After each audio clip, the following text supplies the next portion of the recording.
As prominent Brazilian American Jiu Jitsu Grandmaster Rorian Gracie rightly said, self defense is not just a set of techniques, it's a state of mind, and it begins with the belief that you are worth defending. In a world full of uncertainties, nothing feels better than knowing that you can take care of yourself and protect yourself under all circumstances. Knowing how to defend yourself with certain psychological, physical, and self defense tools is a major confidence booster and a reassurance we all need. In a country like India, where gender based violence is on rise and women are at stake, projected as mere objects of fantasy or the weaker sex, self defense has become a necessity more than ever. Due to increasing vulnerabilities, women and children should be aware of the strategies to be adopted under adverse circumstances. Self-defense techniques not only allow us to defend ourselves against physical attacks, but also helps in inculcating other important principles and values like courage, discipline, perseverance, integrity, and dedication. With that being said, let us understand more about self-defense and its diverse benefits in our daily lives. Hello everyone, you're listening to the Socially Desi Show, the podcast that motivates you to live, create, and inspire. If this is your first time here, welcome. On our show, we discuss tips and strategies with our guest speakers on how to tackle problems related to personal growth, mental health, relationships, entrepreneurship, and health and fitness. So hit that subscribe button and go check out our website at sociallydesi.com for more of such content. Today, I'm joined by Himali Wahalkar. She is a Kudo Gold Medalist, Diploma Holder in Women's Self-Defense, an MMA fighter, Unarmed Combat Instructor, and has represented our nation in International Karate Championship back in 2016-17. And all that, and she's just 20 years old. Hello Himali, welcome to the show. Hi Anurag, thanks for having me. It's a great pleasure to be hosting you on the show, Himali. So, to our audience who don't know much about you, why don't you tell us and introduce ourselves? Hi guys, my name is Himali Wahalkar and I'm into martial arts from past 10 years of my life. I'm also imparting self-defense and martial arts training to young kids, elite athletes and women all over Pune. Wow, that's great. I mean, so you started your journey back when you were 10, right? Yes, I've started my black belt journey 10 years before. Wow, that's amazing. And who was the one who instigated this in your family? My mother wanted me to learn self-defense principles and, self-defense techniques so that I become confident and, defend myself whenever the need arises. Wow, that's great. A big round of applause for your mother who actually, motivated you and instigated that in your family for you to join martial arts and learn it, not just as an art, but something that now, since you have become an instructor, you can actually impart this knowledge to everyone out there. Yes. So why don't you tell us more about, your journey, before you joined martial arts? Okay, so I was like 10 years old when I joined martial arts. So it was never a dream to become a fighter, not to earn a black belt. Mm-hmm. So I was always an extrovert personality and hence I was never an idle host. So martial arts has completely flipped my life from an innocent introvert to a lively extrovert. So at that time I was in 6th grade and in that year there was Ganpati festival celebration in our locality. Mm-hmm. So every evening there used to be some or the other celebration. So one day martial arts group was invited that night to showcase their skills. Okay. Though, throughout my 10 years, I was never interested in fights and blood, martial arts, bruises. I was never interested in that. Mm-hmm. But still, I went there to see their show. So Okay. I was very happy with different kinds of stunts and performances they, put up. But the game changer for me was the stunts put up by the head of the team, who is now my instructor, Mr. Arvind More sir. Okay. So his performance was breathtaking. He performed different stunts in which he had passed bullet bike on his stomach, on Mm-hmm. his fingers, smashed n number of tube lights on his body, and different fire-breaking stunts. After witnessing all of this, there was something which struck my mind, and at that moment of time, I felt like, well, what will happen if I join this? Mm-hmm. And I had a talk with my friends and my family. So I was like, okay, let's give it a try. And always my mother wanted me to put into martial arts and self-defense. So she enrolled me. And then, though being enrolled in martial arts academy, I was always sure that, okay, come on, martial arts is not my cup of tea. I will only go for exercises and I love flexibility and gymnastics. So I'll continue with that. And later on, I realized, no, this is something which is, this is something which has to happen in my life. Yeah. So, and then after 6 years of rigorous training, I earned a black belt. Wow, that's amazing. I never, went past the white belt. Back in Mhm. class five, I remember when I was studying in Rajasthan. So we Mhm. had this option when we were kids. We were given this option to either choose, karate as a training, or there were some gymnastics training that were going on. So, like a typical kid, I was like, okay, karate looks cool, and well, we didn't know much more about the other forms of martial arts. So it was more like, okay, karate is cool, man, we'll join that.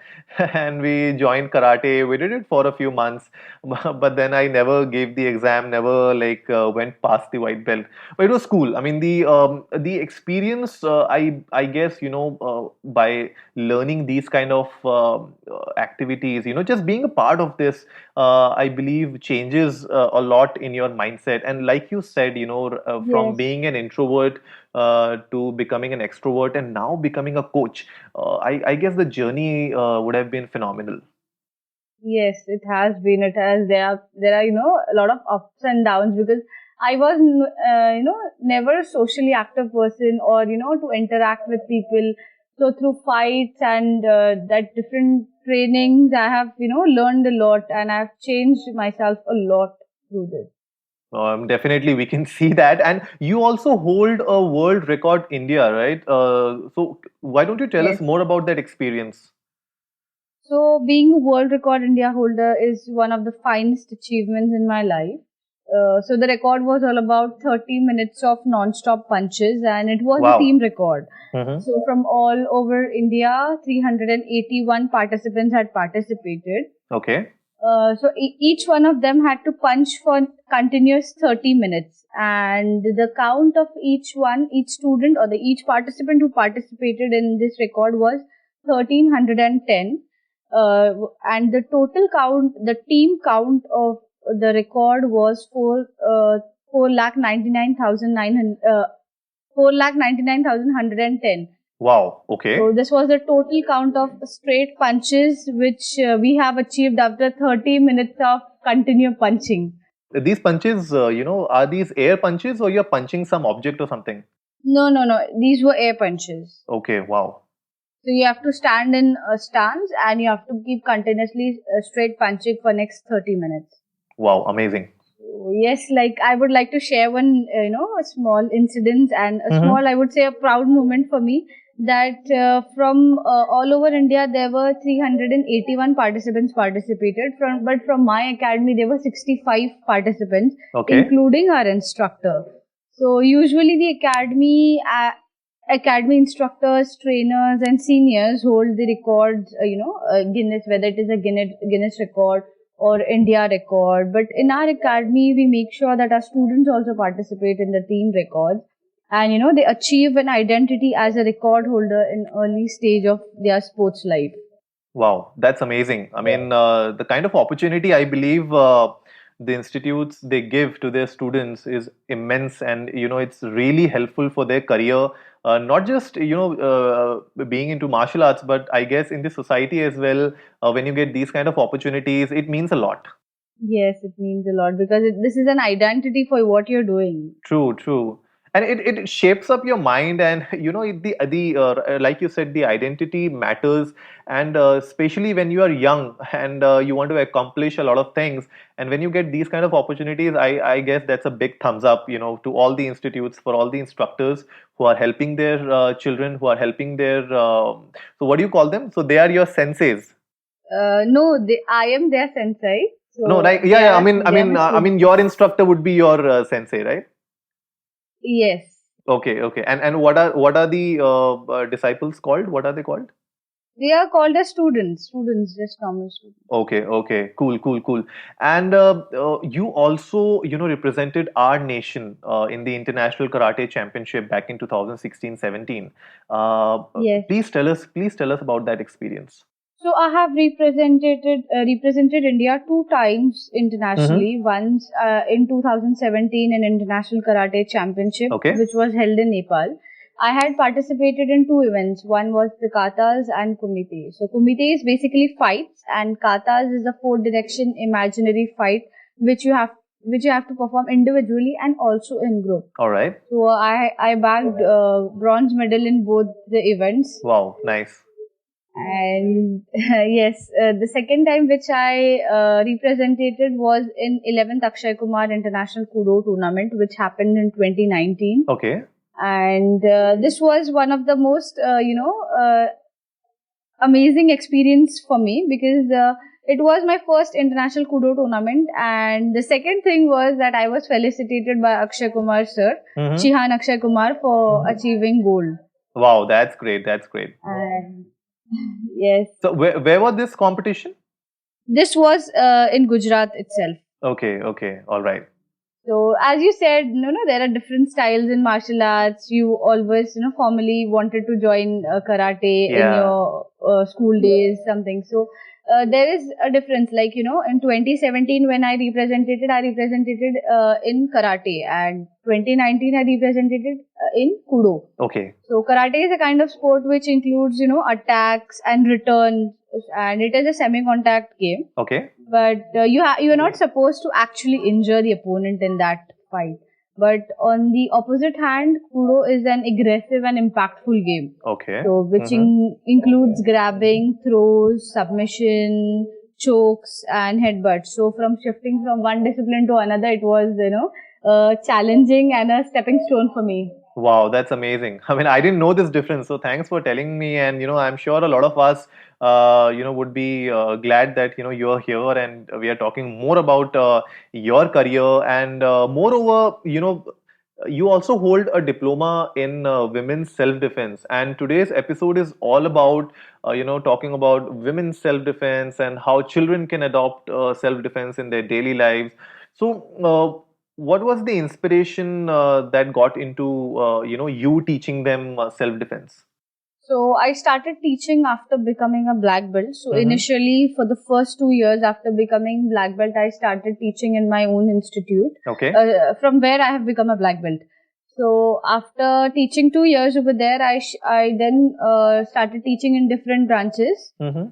In different branches of our academy. So martial arts coach or a self-defense coach at initial stage, it is very important to understand that martial arts is a unique genre all of itself. Right. And self-defense comes from martial arts. So just, because your instructor is a great coach or has been a great coach, or does not automatically cross over the MMA environment. True. So martial arts is a totally different atmosphere, a totally different world from other sports. True. So you have to understand, you should never ignore that. You have been through that grind, the conditioning, the drilling, everything. So there is no way that you can guide someone else through the grind if you have never been through that. So true. So again, yes, to become a self-defense trainer, this is all it takes. That first you have to know the basic disciplines of martial arts. Then you can teach them self-defense, because all the basics of self-defense comes from martial arts. And yes, as a coach, it was always been easy for me to put myself in their shoes and impart training, as as I believe there is no major age difference, and to make them a fighter, disciplined, strong, and yes, humble at the same time. Right. But not ignoring to make them fall in love with the art. And yes, totally, this is all challenging scenario. True. And coming back to the point of age, what is the ideal age for a child to actually start training in self-defense? So 4 years, it is the ideal age for kids. You can enroll your kids after 4 years. So 4 years is the ideal age. Okay. To start self-defense or martial arts. Mm-hmm. And what are the best forms for children to actually learn early on in their lives? If you consider martial arts, you should always enroll them in forms which include ground techniques. Okay, because usually what happens in martial arts, kicks and punches, attacks and defense, how to stand and fight, but you don't know how to fight when you fall down, Right. or how to choke, or how to get out of that, that difficult situation when you are on ground. Mm-hmm. So usually the martial arts which includes, like, I'll say you Kudo. Kudo has all from standing to ground fights. Okay. Standing fights to ground fights. So Kudo is one of the important art you can enroll your child in. Then second one is the Jiu-Jitsu. Okay. Jiu-Jitsu specializes in ground fights and all.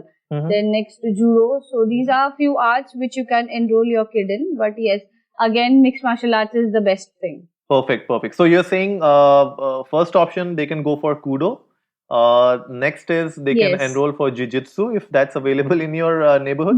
I've seen that the Jiu-Jitsu is Yeah. not that much popular in India. Is it so? Yes, it's not that popular in India, but yes, overall, Brazilian Jiu-Jitsu is very famous. Yeah, and it's a very good sport because it is a very technical sport in total, because you are always on the ground and you should know how to fight ground fight. Standing and fighting is somewhere, more of mental game and technical at the same time. But Brazilian Jiu-Jitsu includes a lot of techniques. Wow, yeah, that's nice. And I also believe that self-defense training should be a necessary part of the curriculum at schools. Do you feel that during these days, especially schools should actually start these kind of a curriculum in their schools? Yes, schools should start self-defense as a curriculum, because usually what happens is school have karate or taekwondo as an activity in their school, but again it is given as a choice. Mm-hmm. So if you are interested, you can choose karate or taekwondo, or you can switch to any other sport. So excluding this kind of choices, what I feel is not karate or taekwondo. It should be self-defense. Self-defense should be made as a subject in your school, True, in true. your college or your university. It should not be ignored as a option or a choice given to students and parents to choose as a hobby. Mm-hmm. So, I strongly believe, because what happens is it is again ignored by parents and students itself, because martial arts, self-defense, it requires physical and mental attention a lot. Right. People don't want to give it because they feel that it is very tricky, very technical game. And why to get into these things, combat sports, why do you need that? True, true. So, what are the some of the tips that you would like to give parents of young kids when it comes to self-defense? Okay, the one of the major thing, I come across parents who say that the child is not willing to enroll for martial arts or Mhm. self-defense.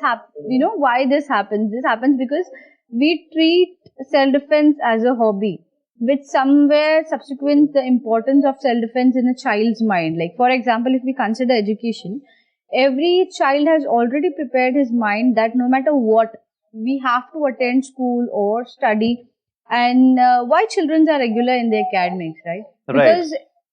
Because in early stage of their life, parents direct their child's thinking in such a way that whether you cry, you fall sick, you have to attend school. And eventually after a period of time, a child, prepare himself mentally that no matter what, for the next 15 to 20 years, you have to study. True. And whereas on the other hand, if you consider martial arts or self-defense, parents at time give choices whether you are enjoying, whether it is good for you, or you want to switch to something else. So somewhere they give choices, and to continue or discontinue the training, but somewhere they are not understanding that as education is a need and right of every individual, same is self-defense. So true, so true. And I also believe that when you have sex education as part of your curriculum at schools, I believe even parents should go and instigate this and ask the schools to actually include self-defense as part of the curriculum as well. Right. And the next thing which I would like to mention is that you have to educate your kids early stage of their life, as introduce them to good touch and bad touch. You have, as a parent, you have to teach them before age of 4, Right. Hmm. because children are a easy target for people. And you have to understand your child's behavior, whether they are willing to meet any relative or uncle, aunt, which whom they have met before. Are they interested or they don't like? What is the reason of not liking them or something like that? You have to understand this. Yeah, that's true. So this will ultimately help, because 70 to 90% of molestation cases are reported by relatives, who is trying to touch them in an uncomfortable way, or something like that. So this is always important, that you understand your child's behavior whenever they are willing to meet or know any of their uncle or aunt. So true, so true. So, now coming, these are very good points when it comes for parents in making sure that their young kids are, getting into self-defense early on in their lives. And of course, a very valid point where parents should actually enroll their students at the age of 4 or 5, so that they can get into it at an early age and make it a mandatory activity for them to do and practice regularly, so that like education, this also becomes a part of their life. But coming to women self defense, how and when can women learn self defense? So there is no age bar as such, because crime is happening to everyone, right from 2 years of, if we consider 2 years of young Child, yeah. girl child, to a 62-year-old women. Right. So there is no age bar to learn self defense, and there are different points. If you are going to college, you have to learn self defense. If you are going to school, you have to learn self defense. If you are in your house or you're outside, you have to learn self defense. It doesn't mean that you're staying at home and you're safe. No, crime is happening everywhere, on street, in house, anywhere. True. And is there a difference in techniques for men and women when it comes to learning self defense? Yes, there is a difference in technique, because the level of attack or the aggression on men is somewhere harsh as compared to women. Yes, it is harsh on women in specific cases. If you consider gang rape or sexual assault, it is harsh on them at that stage. But on men, when it comes to robbery or something like that, some different types of attacks which happen on men, it is harsh. So the level of self-defense and the technique specialization is different in men and women. And how do women use their voice as a weapon? So as we all know that, our voice expresses our self-confidence, and, you should always speak up. You should look in the opponent's eye, and you have to loudly shout and say him to stop whenever you feel that he is moving towards you, or whenever he is trying to attack you. You have to always use your voice, because the voice is the only thing you can stop an assault, or you can let an assault happen. Right. So, you have to say in loud enough to so that the next 10 people around you could hear that, you're feeling uncomfortable and this person is trying to harm you. You have to use your loud and firm voice. You have to stay calm at that moment. But that doesn't mean that you have to, shout a lot. Scream. You should not scream. You should use a confident voice, because every individual has the right to express that you are uncomfortable. Right. And let's consider a case, okay? Come on.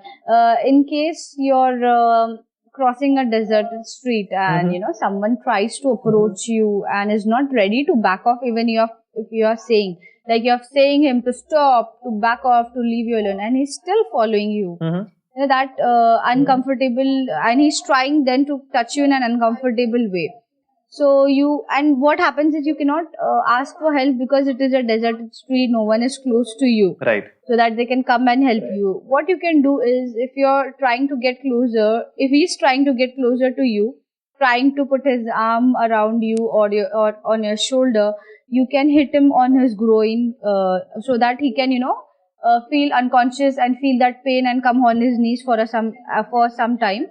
And then, if you believe that your voice is not that loud pitched, so you don't have a stronger voice, you can use a whistle, so that you can reach out to people, because whistle has a particular high pitched sound which reaches people very. It is a very attractive and a very attention seeking sound, which will help you to reach to people very easily.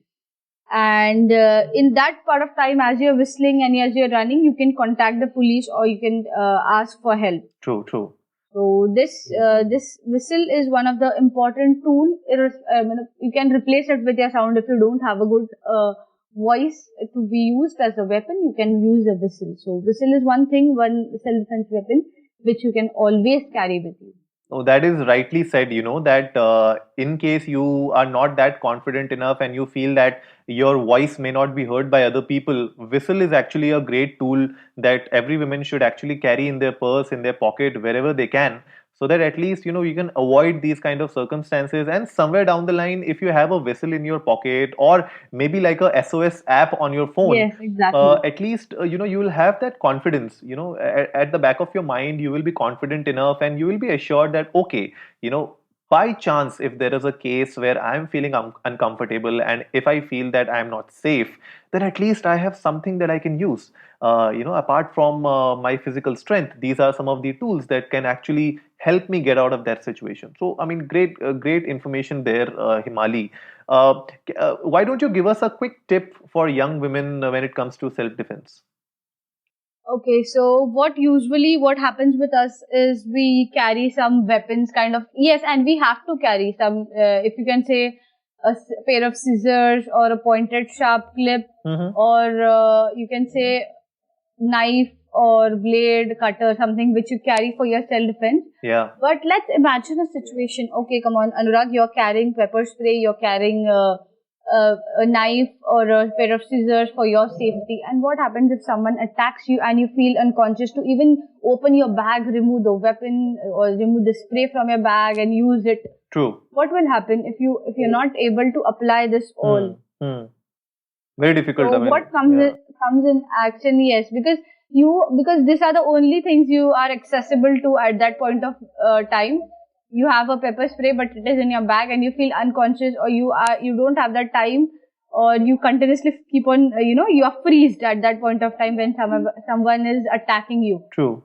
So how are you going to use this? So I am completely into using this weapons as for your self defense purpose, but the moreover part important is to learn self defense. Right. Because Right. if you are accessible to these weapons, like people say, there were many voices raised before that women should be allowed to keep guns and all, but it just let's take it in sarcasm, like if your cell phone is ringing in your bag, you cannot find it in seconds. How will you take out a Yeah. gun and shoot the opponent? Yeah.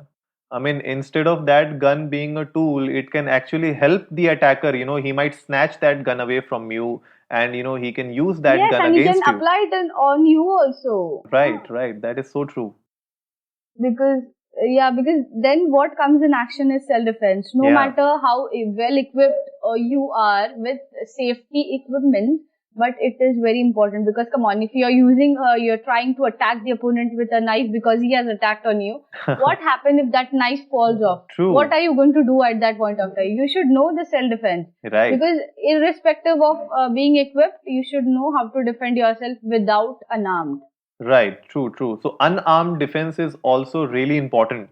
And do you also teach how to use these tools during self-defense?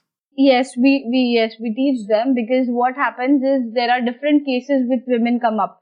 Like if we say them, like if someone is trying to hold you in a crowded place, or if you are in a bus Right. which is completely occupied and there is no space, so people try to stand very close. And what Yeah. happens if taking the advantage of the situation, and if someone is trying to touch you anywhere, what you will do?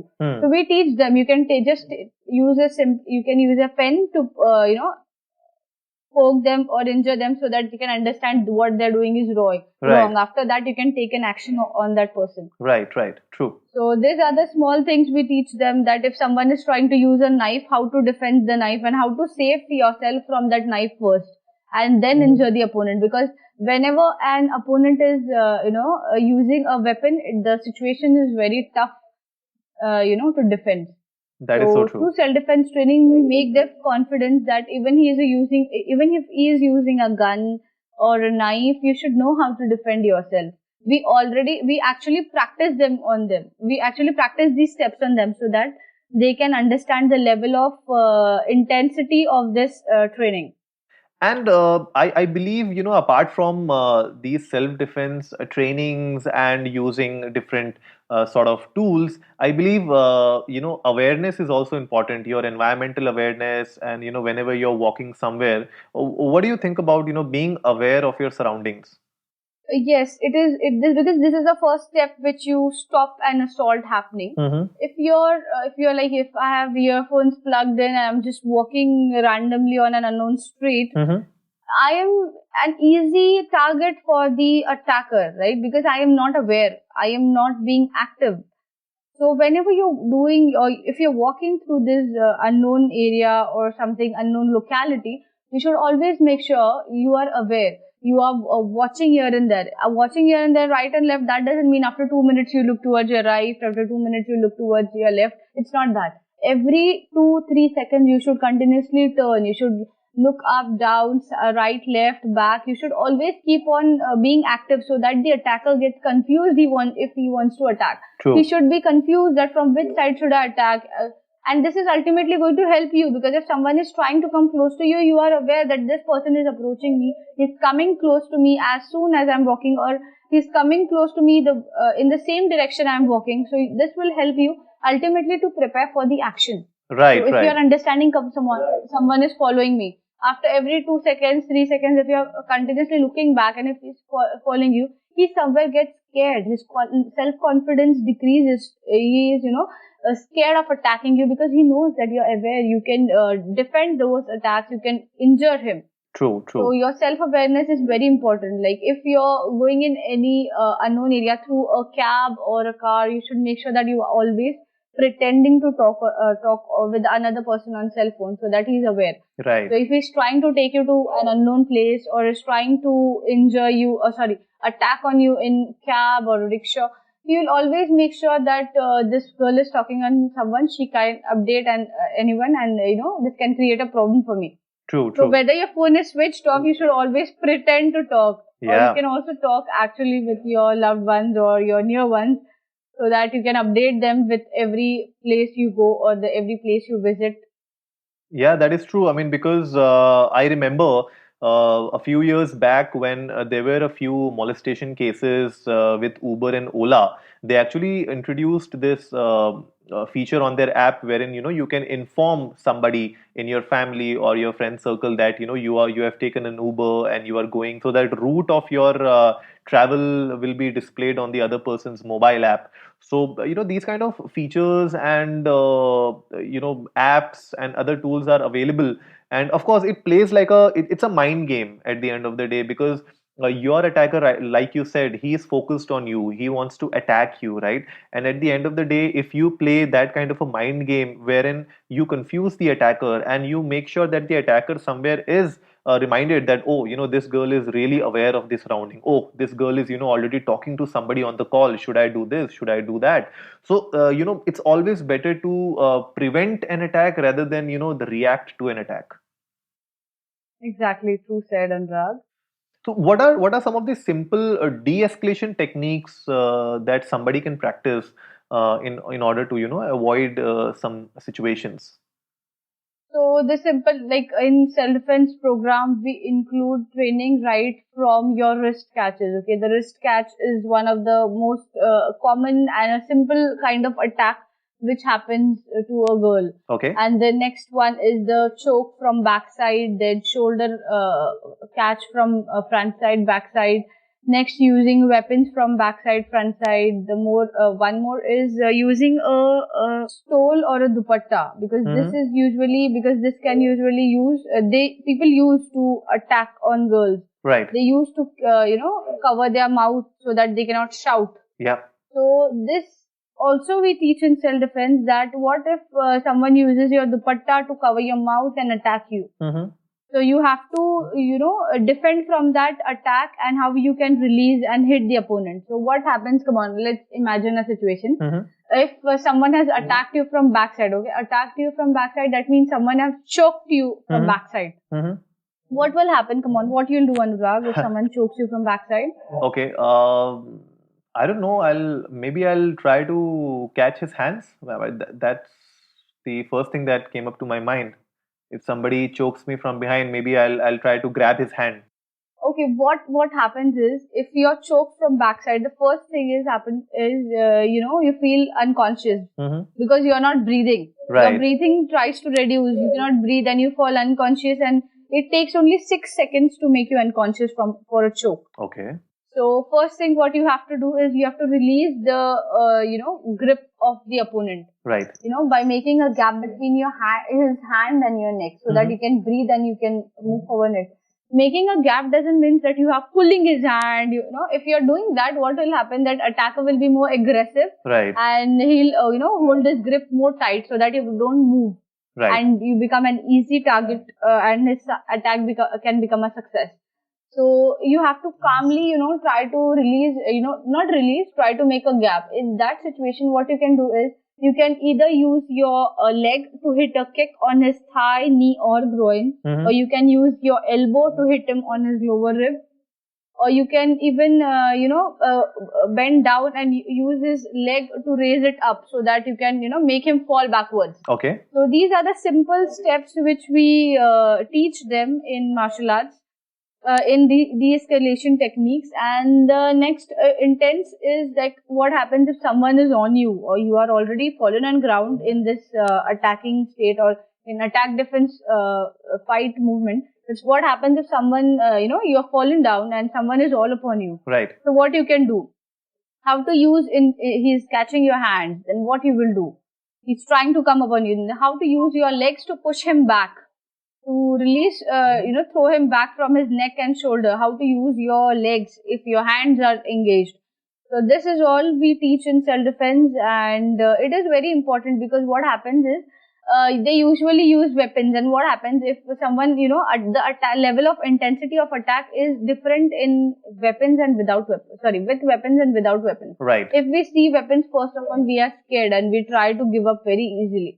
So, this is a point of confidence because your confidence is everything in self-defense. Your self-confidence is, can change a complete game of self-defense if you have a good self-confidence. True. So how do, since these days most of the institutes are closed, so how can somebody practice these kind of de-escalation techniques and drills at home? Okay, so I completely agree with you that, now in this pandemic situation, you cannot register or enroll yourself for any self-defense training. But what happens is many of us, we watch online training. Come on, yeah. We have listened to this podcast and it is very important to learn self-defense. Come on, let's open YouTube and learn self-defense. There are different tricks. What happens is we just learn it and we keep it. Right. We just know the importance. We know that, okay, if someone is holding a wrist or if someone has put his arm on our shoulder, how to defend. True. This is all we know because we have seen that defense, but we don't practice it.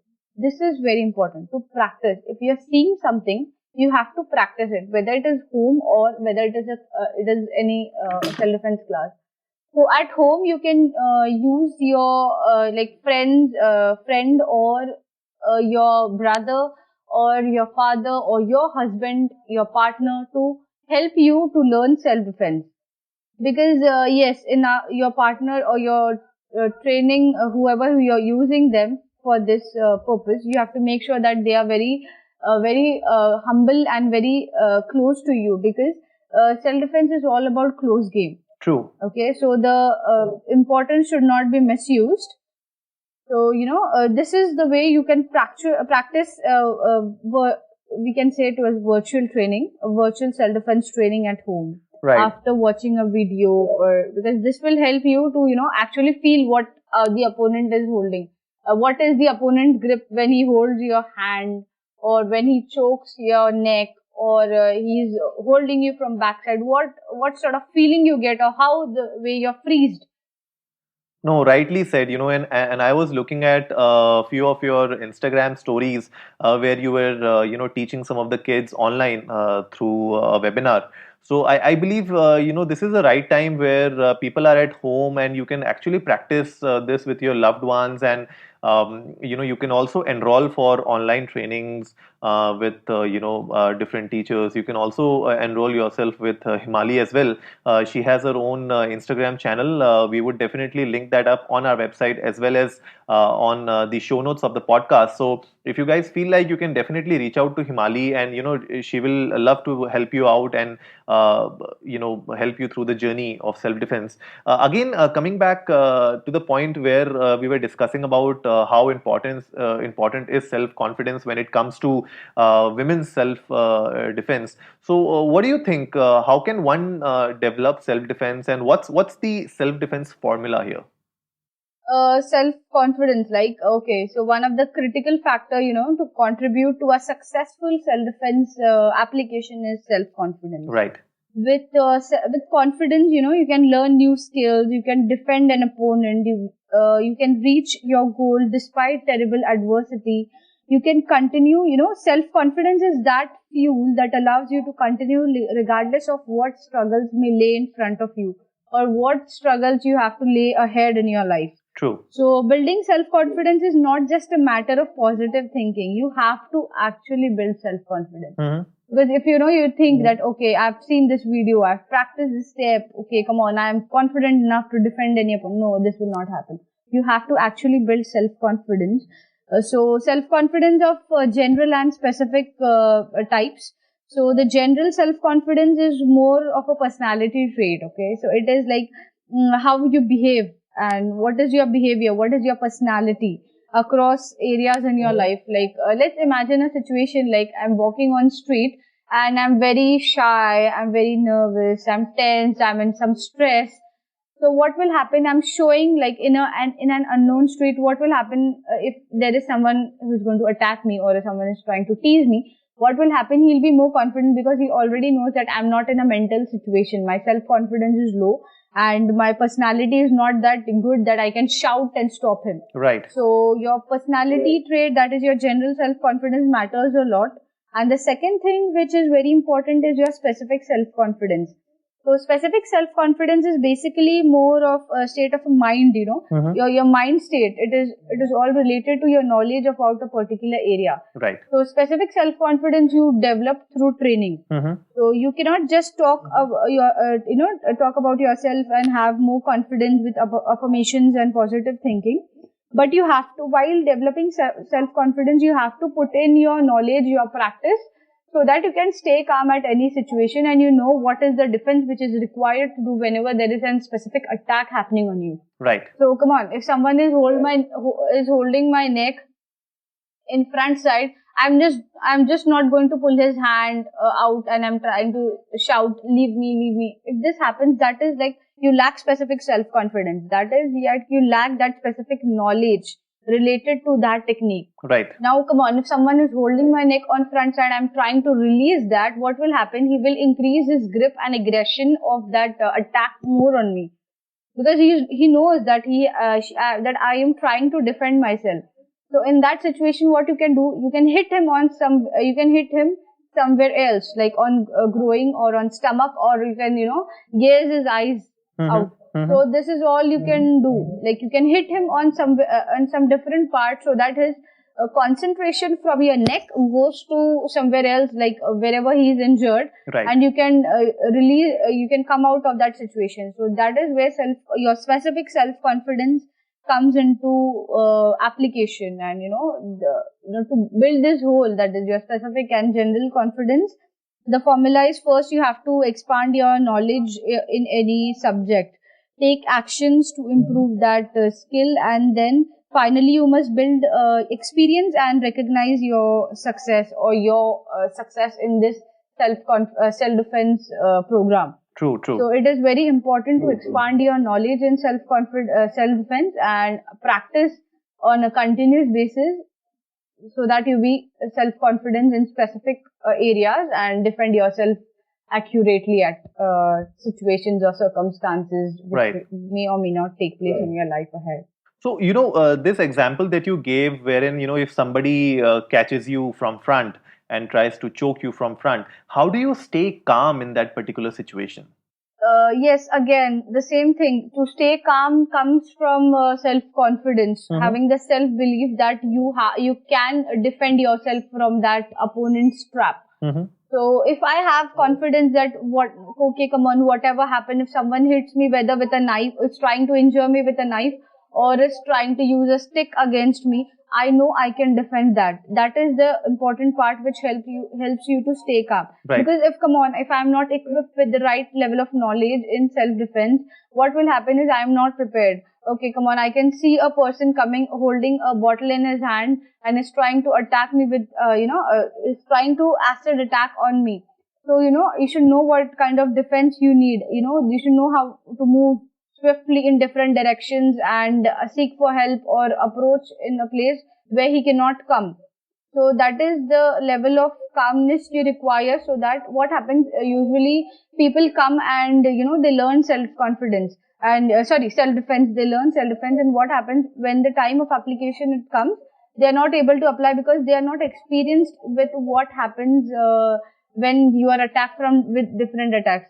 Because whenever you teach people to defend, they know the step, but Right. while in real life application, it becomes a problem because they have not experienced. Right. So what we do is, in our final day of self defense program, we like form a circle, and the girl or the woman is standing. She's made to walk in a circular motion, so that every instructor attacks on her in different attacks. Okay. Like someone comes and grabs her neck from front side, someone comes and chokes her from back side, someone comes at her and lifts her. So these are the different kind of self-defense attacks which we do on her, and eventually we test that whether she is ready to, or whether she is taking appropriate, applying appropriate techniques to come out of that trap of attacking situation. Right. Right. So this is what helps you to stay calm in self-defense, and this is ultimately, yes, your self-defense training, your self-defense drills are the ones which help you to stay calm in any situation. No, rightly said. And there's a video, guys, who are listening to us.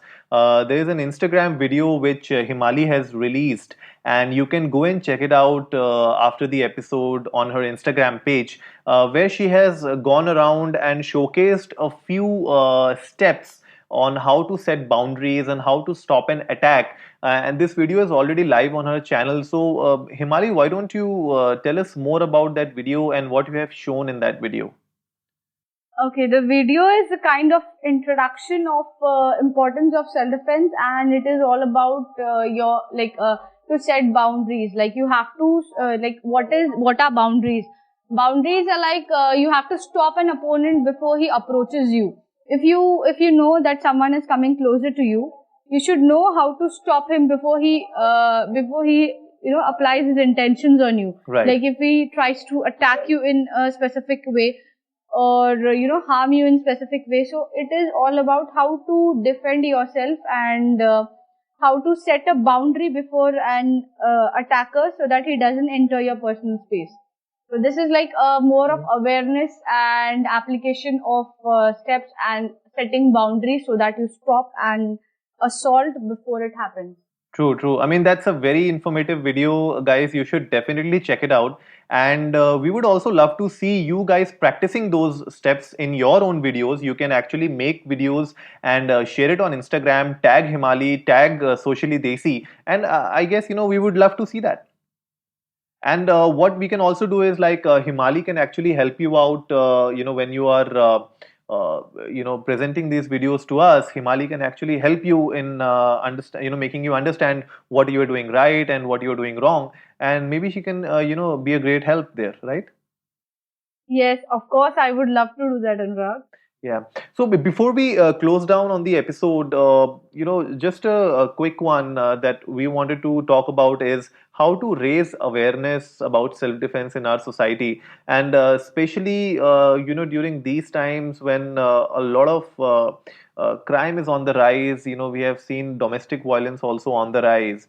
So it's actually important for us to make a difference in the society, and especially like we said that schools and colleges should actually start self-defense as a part of their curriculum, and make sure that you're also taking exams so that you can measure the progress of a child or a student.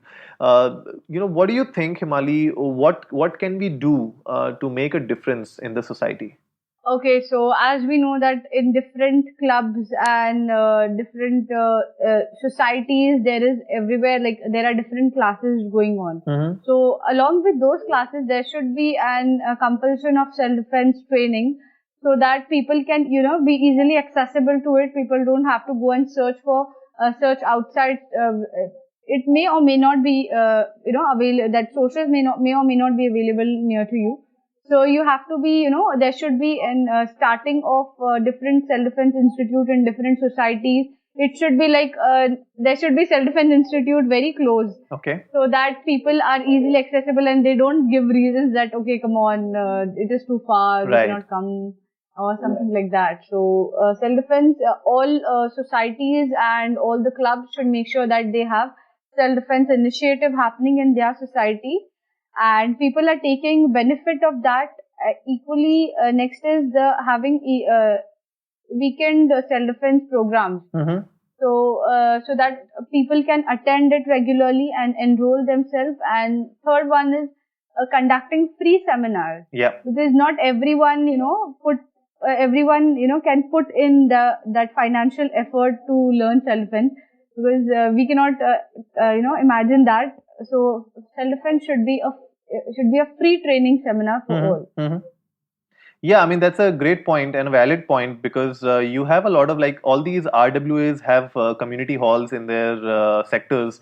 So I'm sure if they can organize some sort of a boot camp or a workshop where instructors can come and actually teach you self-defense in those seminars. And of course, at a later stage when somebody is actually ready to put in that financial aspect into place and invest in their self-defense. And I believe it should be like a standard practice across all societies, and make use of your clubs, make use of your community halls for a good purpose, because at the end of the day, self-defense is for life, right? If you have life, then only you can enjoy the other things in your life.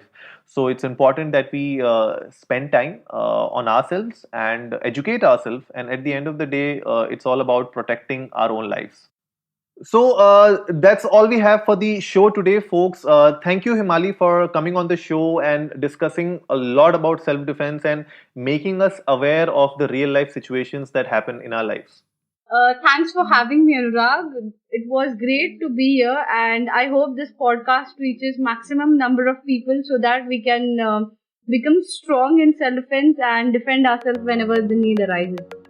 So that wraps it up for today, folks. If you liked the episode, give it a big thumbs up, share it with your friends, and let's go viral. Remember, our weekly podcast features episodes on personal growth, mental health, relationships, business and entrepreneurship, and health and fitness. We would love to have Himali on our show again in the future to discuss more about the importance of self-defense in our daily lives. So if you haven't yet done so, hit that subscribe button and go check out our website at sociallydesi.com. And as always, before I sign off, remember, life is black and white and everything in between.